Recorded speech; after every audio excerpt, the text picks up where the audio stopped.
Hey everyone, welcome to Our Small Footprint. My name is Nyssa, and if you're new here, we are a large family living off-grid in Australia. Just a quick note from editing me on, past video, that this video is going to be all over the place. Just fair warning. It is Wednesday morning, and I should have had a video out this morning, but I just didn't get around to it. I am still recovering from this cold, and it's dragging out and driving me a bit nuts.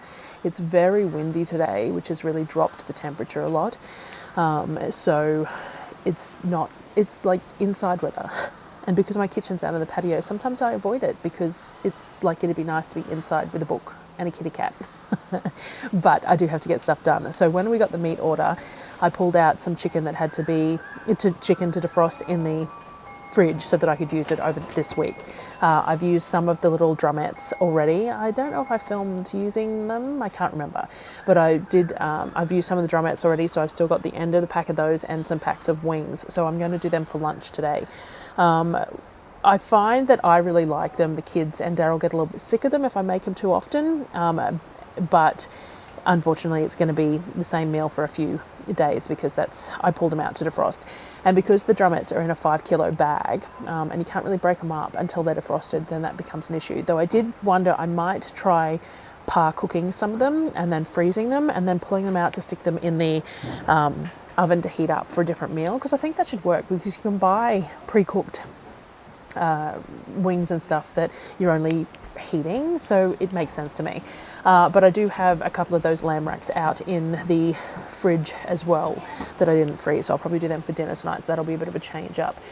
There is heaps that I need to get done, but I'm just not sure what I'm going to get done, and I probably won't put this out tomorrow. I'll probably have a couple of days worth of kitchen stuff on here and just put one out on Friday.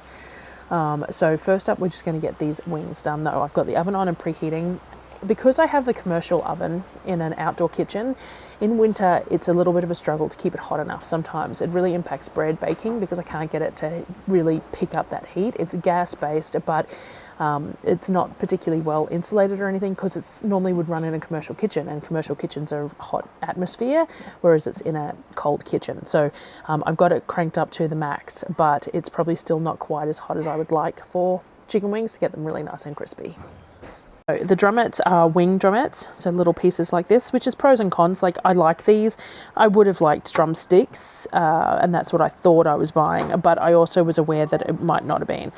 So that's fine. These are the little drumettes for those, and then we also have the 3-piece wings. So I'm going to cut the tips off these and give them to the dogs. Now, there was a comment on a video the other day about shouldn't give raw chicken bones to dogs. Now, I have always given raw chicken bones to my dogs, but I did do a quick Google after someone said something just to have a look, and apparently the guidelines have stated that it can be a risk, but I think it's more aimed at small dogs. We have very large dogs and we've never had a problem with giving them raw chicken bones, so I will continue to do it, but obviously it's at your discretion as to whether that's something you are going to do. But I did Google it when someone mentioned it out of curiosity, because I always thought, like, you can't give them cooked ones, but I always thought the raw ones were fine. And it turns out that, yeah, they do say that it's not the greatest thing to do, but it did appear to be aimed mostly at small dogs. All right, so this is the end of the drumettes that were left, and then we've got all the other pieces that were cut up as well, the 3 pieces. Now, all I do, I've done this before, is I use baking powder, not baking soda, baking powder, and all we do is we put a little bit of a coat on them. Now these ones aren't going to be quite as crispy because there's a lot of liquid in the bottom of this bag because they've been defrosted for a couple of days, because I moved them bag to bag, and then we put them on a rack. So all we do is lay them out on a rack over a board. Now, these are going to shrink a whole lot as they cook, so you can have them really nice and close together because they're going to shrink. I'm going to wipe this bowl out before I do the next lot. So yeah, we're just going to have them in the baking powder mix, high temperature for about 30 minutes, and then we're going to glaze them, and then we're going to put them back in for 15 minutes. Now, Darryl has requested some honey soy flavouring, so I'm going to make that up for this batch as the flavour profile glaze. So there's those. And I'm just going to throw them in the oven, and then I'm going to wipe this out before I do the next lot so there's not as much moisture in there. Alright, and then this is the 3 pieces that I cut up. I actually prefer these flat bits. They're my favourite parts of the wings rather than the drumettes, which is why it was a little bit that the others were drumettes, but it's fine. And I'm just going to do the same thing. Sprinkle them with baking powder to give them a nice coating. We'll put them on trays and we'll get them in the oven and cooking, and then I'll work on the glaze. Alright, in relation to the marinade, we're going to wing it like normal. So I'm going to put a generous amount of soy sauce in here. We've got a lot of wings to do. So there's probably half a cup of soy sauce. I'm going to use sort of a quarter of a cup, I suppose, of honey. So half the amount of soy sauce. I'm going to use a couple of squirts of the sweet soy sauce. And then I'm going to add some minced garlic. And I'm just going to add a little bit of coconut sugar to that as well, so I don't get the overpowering of the honey, but I still get the sticky sweet. So super simple honey, soy, garlic. I'm not going to add any salt or anything to it because the soy has already got the salt factor to it. We've added some of that brown sugar, the coconut sugar, as well as the honey to give that sweetness, and there's also a little bit of sweetness in this, but we've got the dark soy in there, the light soy, and yeah, so I'm just going to do it like that. And once the chicken is nice and crunchy, I will glaze it with this and we will stick it back in the oven for a little bit. I actually think I'm going to add a little bit of ghee as well, just to give it a little bit of the fat to it, and I'm using a whisk, so I should be able to get it in there, and I think that that'll just be really nice on the wings. Alright, so this is after the first chunk of cooking, and we've got the glaze that we're just going to sweep over all of it. Now it looks a little chunky because that ghee, it was just, the weather's just a bit cold. Didn't emulsify quite how I wanted it to do, but it's going to be tasty. Let's get them all coated, get this back in the oven for another 15-20 minutes, and then we'll do the other trays. I'm also going to sprinkle some sesame seeds on some of them. Open the oven. So one of the mixed trays. So on a couple of the trays, I'm just going to, because I really like sesame seeds, and if someone doesn't, they can just pick them off. So I might just do this tray of them. Just like that, and throw it back in the oven. And then I'll just do the third one and another half hour, and I'll show you at the end. And there we go. Sticky, sweet but salty chicken bits. That is lunch today, and the leftovers can go in the fridge. Hey everyone, it is Thursday and I was really slack yesterday and I didn't come back at dinner time. I actually ended up going for a nap. So dinner, I pulled one of the lamb racks out that I had, but I just cut it into chops and we just had it as cutlet type things with potatoes and veg because I couldn't manage anything else. So I didn't end up filming any of that because I slept all the way through to like 4:30, 4:45, and then I got up, got the kids sorted with the animals and got that cooked, and that was it. So this week is a bit all over the place because I'm still just feeling really crappy. It is already, my watch is flat. So, you know, it's already 12:30. Darryl had to run into town, so I'm going to try and get a few things done. The kids are tidying at the moment. So the first thing I'm going to do, it's a nice sunny day and I've had these egg yolks just letting them set in the towel. And what we're going to do is we're going to put them in the dehydrator. So everyone sort of said that they've rinsed the salt off them. I'm inclined to keep the majority of the salt because I like the idea of the flavour of the salt with the egg yolks, and I've never rinsed them before. I find the rinsing of them a little bit odd. They do seem to have had the salt stick to them a little bit more than normal on these, but I think I'm inclined to just dehydrate them like this, and I reckon some of that salt will just come off anyway, because I'm going to stick them in the dehydrator. So all I'm going to do is just pull a couple of trays of the dehydrator out. We're going to do 160, and now I assume that's 160 Fahrenheit. This one's gone really gummy for some reason. 160 Fahrenheit is what I'm gonna assume, because everything says 160, and that would be far too hot for, that would cook them. We don't want to cook them, we just want to cure them. So all I'm going to do is place them on my Bench Foods dehydrator rack. Now this Bench Foods works really efficiently, so I think it's going to work really well for this too. And we're going to do the 160 Fahrenheit, which I think is about 75. I will convert it, 70, 75 for an hour is the everything I've read. So let's give that a go. And now I just have to clean all this up.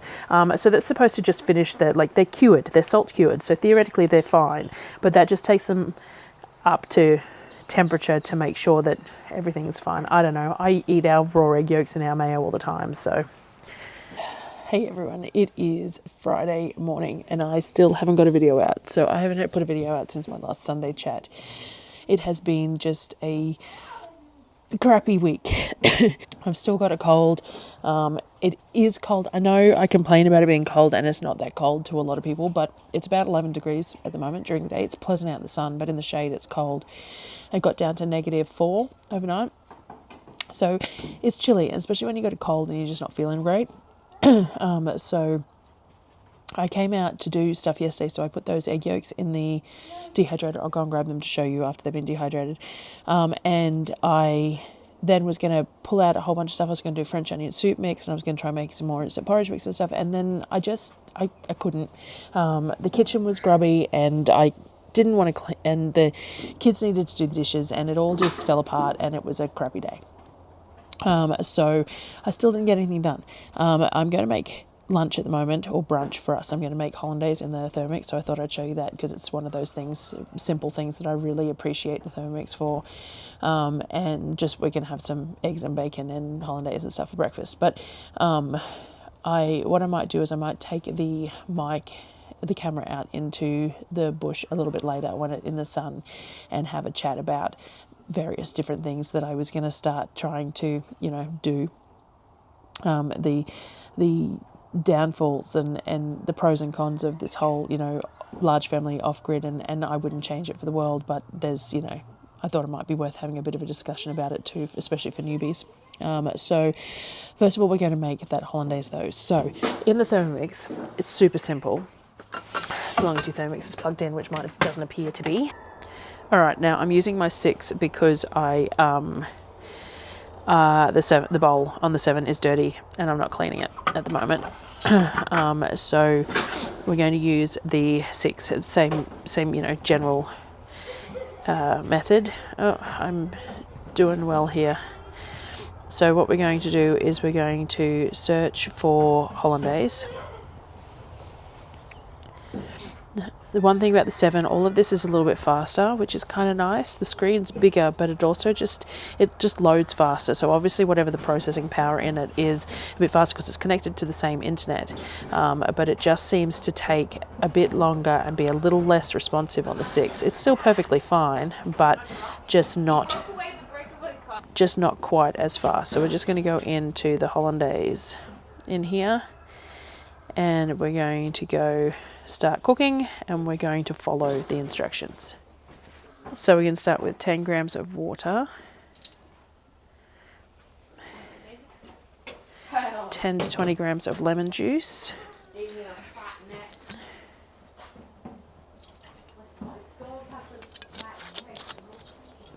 and then we want 150 grams of unsalted butter cut into pieces. Now I only buy salted butter, and I really don't understand why you'd use unsalted butter, because I just add salt to it then afterwards, so I probably still add salt to it even with salted butter. So we want 150 grams, and we're just going to cut it into some smaller pieces so that it doesn't kick up around the blades too much.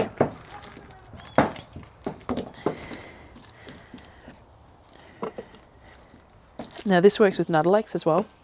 When we were dairy free, it works quite perfectly with Nuddle eggs, but because we can have butter, then we are going to. This reheats quite nicely too, so I don't know what we're having for dinner, but maybe, I don't think I was planning on steak tonight, but maybe tomorrow night have steak, and this would heat up nicely to have on the steak too.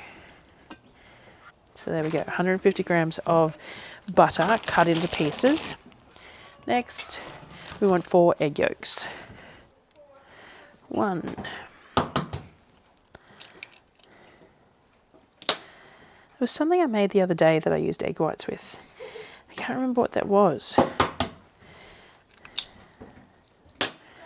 I know I need to make granola, and egg whites with granola works really well to help you get that, you know, clustery, sticky thing. But I know there was something the other day, and I put all those egg whites in the freezer and then sat there and went, I could have used some of them for this. But I don't remember what it was. All right, 4 egg yolks. And then it says salt. I'm not going to add the salt because we use the salted butter, and some pepper.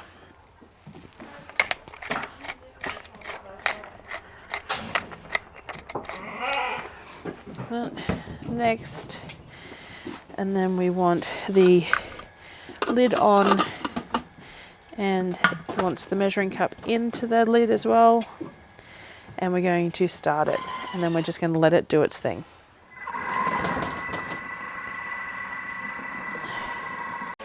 And then when it's decided it's done, it just dings at you, and you have perfect hollandaise. Now it's a bit thinner right now, it thickens up as it sits, so it ends up the perfect consistency. So when I serve it, I'll show you. All right, so just some bacon, some eggs, and then some of this perfectly textured hollandaise, which was super easy to make. And I'm going to put, because I didn't salt the hollandaise, there's salted butter, but I didn't salt the hollandaise, and the bacon will be salty, but I'm just going to put a little bit of smoked salt on the top as well. And that's going to be brunch today. Alrighty, so I was going to go and sit out in the paddock somewhere nice and sunny and stuff, but it's warmed up a fair bit today. I've still got my beanie on, but a lot of that is for my face. So with the TN, cold air and cold breezes and stuff really cause some issues, and having the comfort of the warmth around the side of my face really helps. And when I'm not on camera, I quite often have it pulled really low over my face. I actually have a snood type thing as well, but I just don't use it very often. It's made out of a bamboo-like material, I think, and so I find that sometimes the temperature of the fabric is too cool, like whereas wool is nice and warm when it's on you. So I've been meaning to knit, as I said in the last video, myself another one of these in a different color, but also one of the ones that has it for the face. It just seems like such overkill. I live in Australia, like, you know, but at the same time it gets pretty cold here, and with, you know, nerve conditions, then that's the thing. So we had our bacon, eggs and hollandaise for breakfast. I think I'm going to pull a rump out shortly from the meat order and slice it up nice and thin, split a whole one up, like cut it all into thin strips, maybe put some marinated to make into jerky, and then some more velvet for dinner tonight for stir fry or something like that for dinner. I still have a lamb rack in the fridge too that needs to be cooked, but I think I'll do the stir fry tonight because I still have some broccoli and zucchini and stuff from the last grocery trip that are still edible in the fridge. So, but I was going to have a chat about, like, sort of an semi-explanation about, you know, the gap between videos and things like that, and part of that is that it's the colder weather in the off-grid lifestyle. Like, everyone does off-grid differently, and there's some people who are classified as off-grid, as in like off the power grid and things like that, who live in really fancy places. We moved off-grid with nothing. We had a shipping container full of stuff from the previous house and these buildings that weren't even finished. That was what we moved off-grid with, and we had 6 children. I think we've come a long way in 7 years, nowhere near as far as a lot of people would have, but we've also battled a lot of things over those 7 years. Darryl had a a mental breakdown that took a long time to come backwards and forwards, and in the process of it ended up having to go bankrupt, and the property was in his name, and then we had to rebuy the property, and there was a lot of things that went on there, and we're on the other side of all of that now, as much as you can be. Mental health isn't something that just goes away. And then all my health issues have caused problems in and out. It's seasonal, like in the really hot weather I really struggle, in the cold weather I really struggle. And we discussed that if we ever had money, maybe we'd move somewhere that was a little bit more temperate to try and battle that. But I kind of like having both seasons. I like having a winter and having a wood stove and having that sort of thing. And our summers are a bit much, but I do like having a summer as well. So when we moved here, like people always say, why'd you pick where you moved? And honestly, it was because it was cheap. I didn't even see the property before we bought it because it wasn't intended to live on when we purchased it. At the time, our lives were very different, and we were buying this property as a weekender with a potential to set up as an off-grid property, not to move out here as an off-grid property off the cuff. So when we bought it, it didn't really matter how close things were. If anything, it was a good thing that things weren't very close. It didn't really matter what resources were on here or anything else, because it wasn't supposed to be a move in and live. So basically we picked where we picked because it was cheap, and it was very cheap at the time. So we paid $34,000 for 20 acres when we bought it, however many years ago now, which is exceptionally cheap. As I said, we have had to pay for the property sort of twice because of issues, but we still have, it's still fairly cheap. Now, we didn't choose to move this way into this lifestyle. This lifestyle ended up choosing us because of circumstance, because of mental health, because of the housing market where we lived. There was issues with the place that we were renting that we were going to buy, and then we couldn't, and then the price was too high, and then we couldn't get finance because we were self-employed, and there was a lot of things that happened all really quickly in a rush, and it took the decision away from us, and it forced us to move out here before we ever really planned on doing it, which meant less preparation and less infrastructure and things like that. But at the same time, I sort of look back on that and I think that it wasn't such a bad thing, because we could have meandered along as we were, working far too many hours in a week, and Darryl never being home and getting a $500,000 mortgage and having to pay a $500,000 mortgage, and this block of land sitting here going, well, that's our dream, but it's never going to happen because we have to do what we do just to survive, and we don't have that opportunity to go out there and have holidays, or go out there and build infrastructure or whatever else. So in a way, sometimes I sit there and I go, I'm grateful that we got that massive push, because we wouldn't be here now if we didn't. And I'm very much of a mindset where things happen how they're going to happen, and life happens, and you can do whatever you want to do to adjust your own life, but things happen. So when we moved out here, there was nothing. We got enough space cleared to get the buildings delivered. The buildings were delivered incorrectly, and then we had lawsuits and everything over the guy because we had to get a crane in to correct it, and that was super fun. And then the buildings, so all we had was the buildings, and then we got this patio built, which I am extremely grateful for that foresight, because without this patio, life would have been nearly unbearable.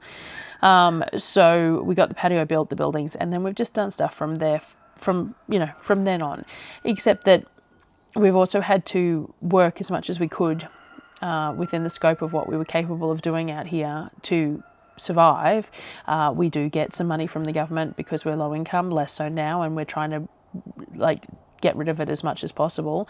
But when we first moved out here, it was definitely relied on to try and just feed everyone. But the ability to earn money was really important to then progress the buildings and progress our housing and progress our, you know, gardens and our animals and everything else. And there were certain things that we took on that didn't work, and certain things that we thought we were going to do and we didn't. A bit like YouTube, we considered when we first moved out here, we actually had our small footprint registered as a business name, and we were going to do one of those websites that has all the like affiliate people who sell to people who do, who, like, I don't know, like composting toilets and hot water systems and things like that. And then we used they would pay for advertising, and then we would blog and stuff and people would use it. That was it was called Business Jump back then, the lady who ran it. And we actually purchased all of that preemptively. And then realized once we got out here that it really wasn't my thing. For a start, I'm just not a salesperson. And I didn't have the time or the ability to do that kind of thing. Not while we were in the thick of it. So that sort of got wiped, and we considered YouTube right from the beginning, but I always thought that Darryl would be the one who would do it, not me, because being in front of a camera is not exactly my cup of tea. I've gotten over that to a degree. I still don't like, even when my children walk to the kitchen or whatever, if I'm talking on a camera, I tend to pause it because I don't like, I'm uncomfortable with it, and I find filming in public really difficult. And when I'm editing myself, I sometimes sit there and just go, ugh.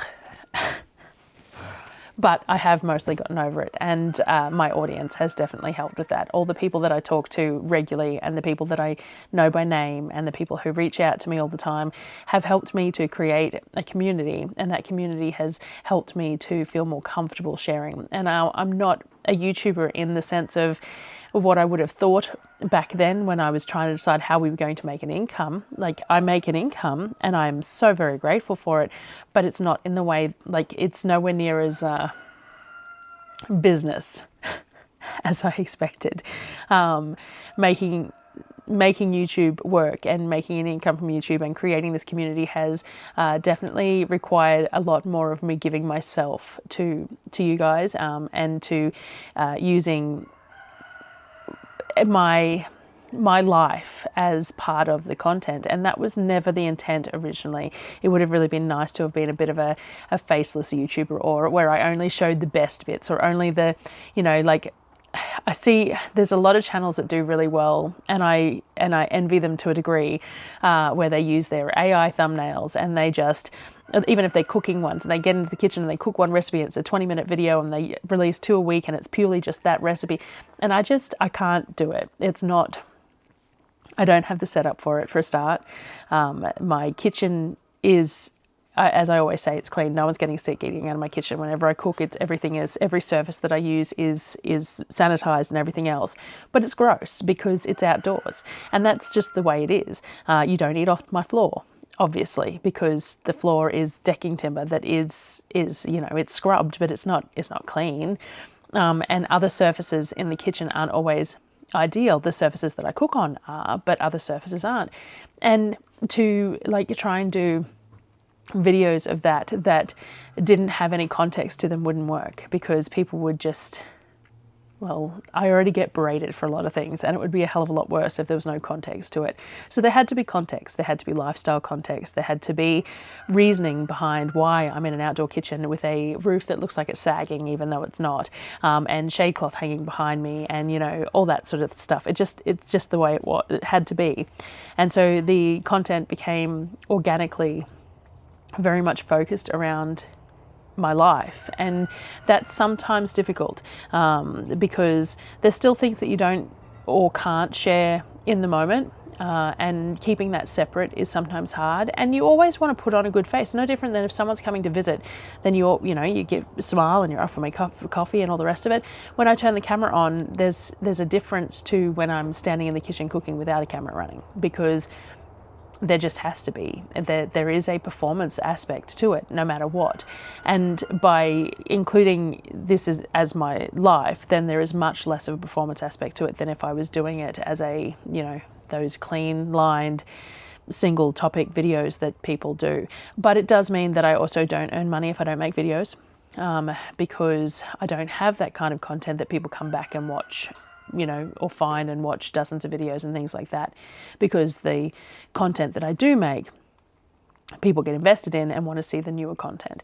And that's just how it's organically gone. So, you know, we had this intent that we were going to make money. We weren't sure how. We talked about YouTube, but we talked more about it in the practical sense, off-grid type stuff, and then realized that the way we're doing things isn't the way that people want to see it, because we're doing it to live. We're not doing it to look good, be pretty, or anything else like that. Everything we do is on its way to one day being a final result, and there's lots of temporary things in between, because that's just how it works. And sometimes it costs us more, but you've got to have something in the meantime until you get to the point where you can do that end result. So there's these, cons of this off-grid. I wouldn't give it up. This lifestyle it's all I want for the rest of my life. I don't want to ever go back to it. If the children wish to go off and discover whatever they want, then that's fine. And obviously Darryl and I want to do some travel and stuff. On my 50th, the plan is he's going to go and show me New Zealand, because he was born in New Zealand and lived there for a long time. He's going to take me around New Zealand. We're going to hire like one of those camper van type things, and we're going to do some travel. That way the kids will all be old enough to be left to their own devices and to be able to actually keep the animals alive and things like that while we're gone.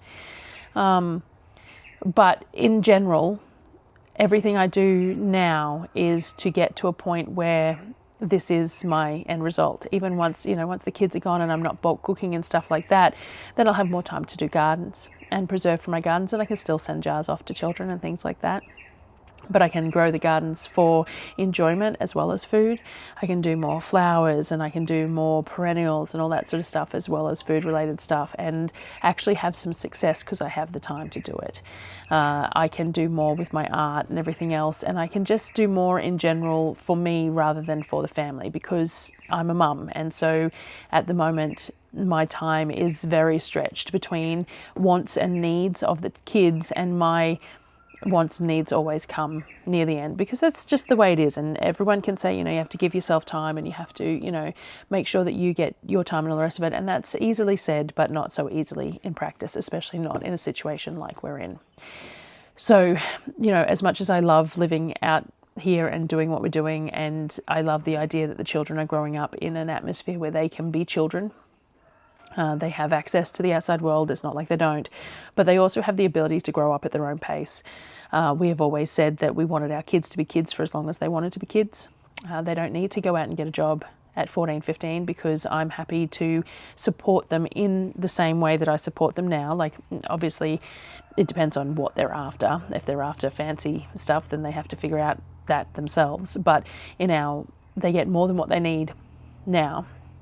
And I'm happy to support them until they find exactly what they want to do, be that study or apprenticeships, or Apollo was talking about doing some mechanic apprenticeships when he's finished year 10, whatever they want to do.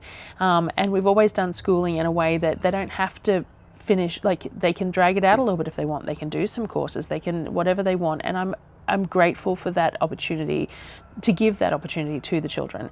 I know that they probably don't appreciate it because they're children, but hopefully they will, looking back. But there is some serious downsides. It's a lot of work. I think that's the main thing.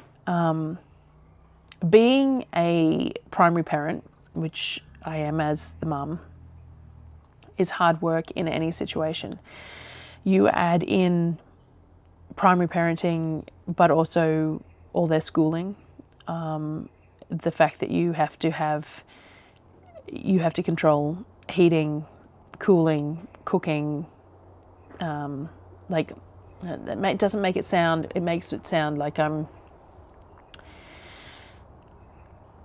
every parent to a degree has to do all of those things.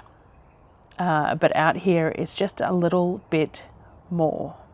I don't know how to put that across without sounding silly, or sounding like I'm trying to be, I'm not sure, but everything just takes a little bit more. It's like, so our shower system, we have an instant gas hot water, and it's a camping style one because it's hooked up to an 8.5 kilo shower, like a gas bottle. And to get an instant gas hot water that like a household one, you have to have it on a larger, a 45 kilo gas bottle, and they're not easy to transport or to fill or anything like that. So we stick to the camping ones because they're on an 8.5 kilo gas bottle, which is the swap and go, which we have 8 that rotate throughout everything we need. And in hot weather, you basically, the water in the tank is pretty warm, so you barely even need the gas running. But in winter, you have to have the gas running at its maximum. But still, to get the water warm enough, you have to have the water flow running at its minimum, because you have to have it going slowly past the gas, because the gas only hits a certain point and the water is starting off at a very low temperature. So for showering here, you have to make sure that you have the gas bottles filled. You have to have enough gas bottles to use it, but you also have to have that setting on the shower. You have to have the specific shower heads that work for that. But in summer, it gets so hot that you have to turn the gas off, and there's the opposite problems, and you want to make sure that the children aren't using the water pressure up to maximum, because you only want 6 litres of water an hour. It's 6 litres a minute or whatever it is running, because you don't want to use too much water. It's just, there's like, yeah, I don't know how to make that, try to say what I'm trying to say without making it sound like I'm trying to sound better than, I don't know.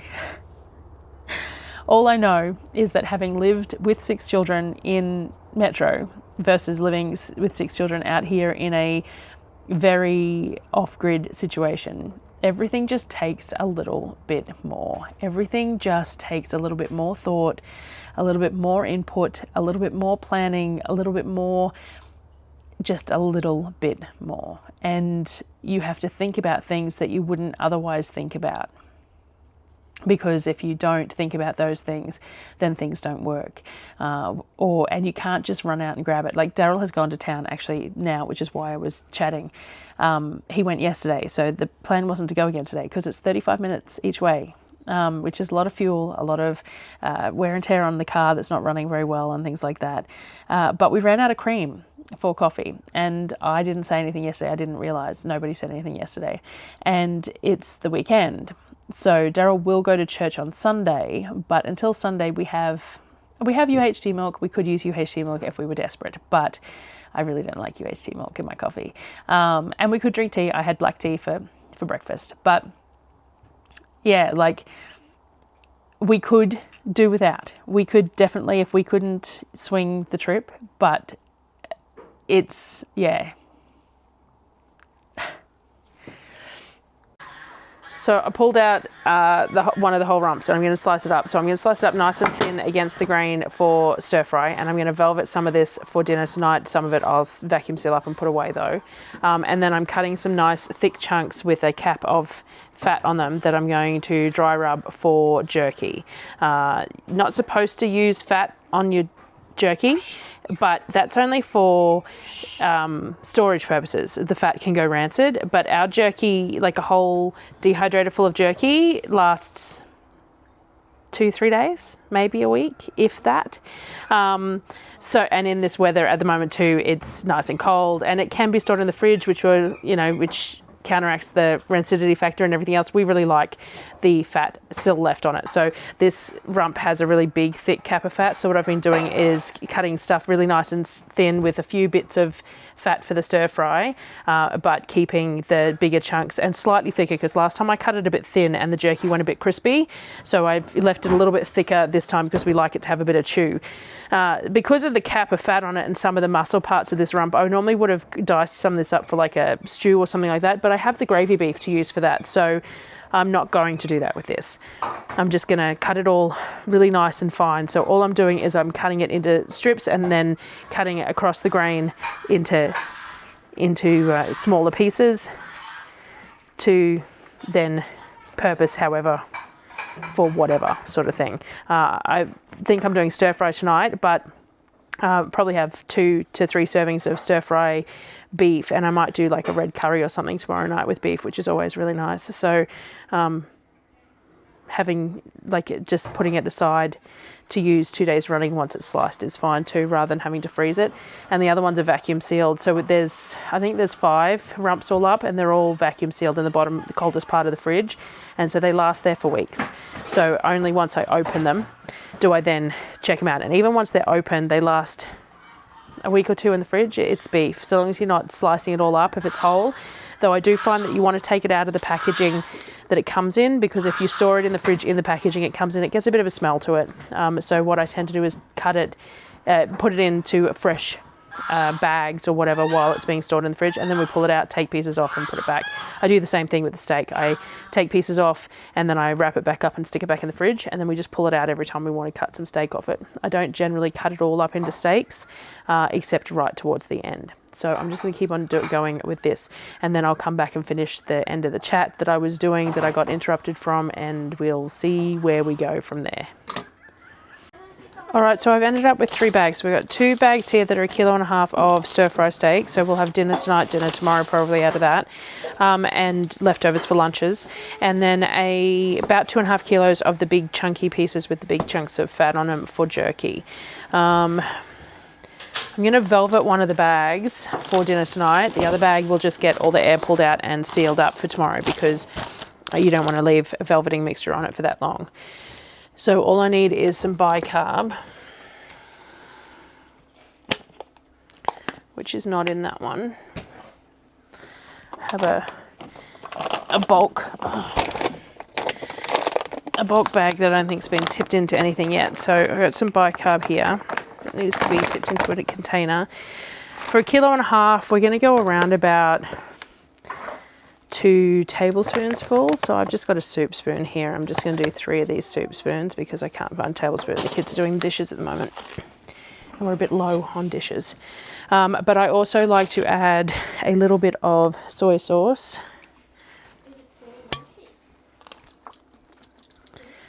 And I normally add some Vegeta or some salt and pepper, Vegeta, that sort of thing. I think I might add, we ordered the chicken salt that we really like for popcorn. I ordered it online because I forgot to get it at Costco, and I think I'm going to add a bit of that as my bouillon type thing this particular time. Realistically, the only thing you need for the velveting is the bicarb. I sometimes also add a little bit of cornstarch, depends on what I'm going to be doing with the beef, because the cornstarch, when you fry it off, it will create a little bit of a skin on it in the pan, and sometimes that's a good thing and sometimes it's not.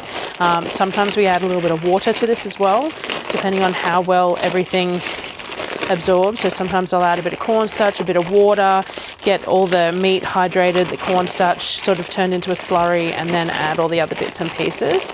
And it really just depends on how I feel on the day and what I'm going to do with it and how long it's going to velvet for.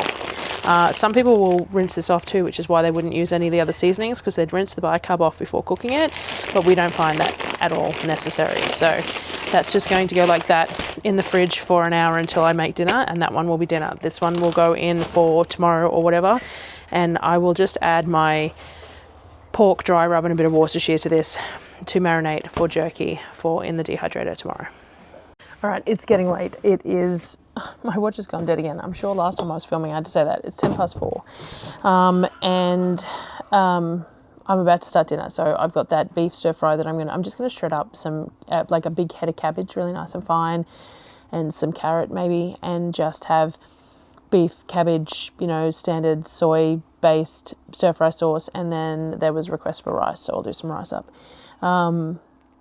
So you don't need to see me make that. And I have no idea where I left off the discussion I was having, because the got interrupted, and that's part of why I was looking at doing these more as a podcast style thing rather than a chat in the kitchen, because I get sidetracked and I forget where I'm at, and it's too hard to go back and check. So I'm going to leave it at that, and I have no idea what this video is going to be lengthwise or anything else, and I will try and get back on schedule.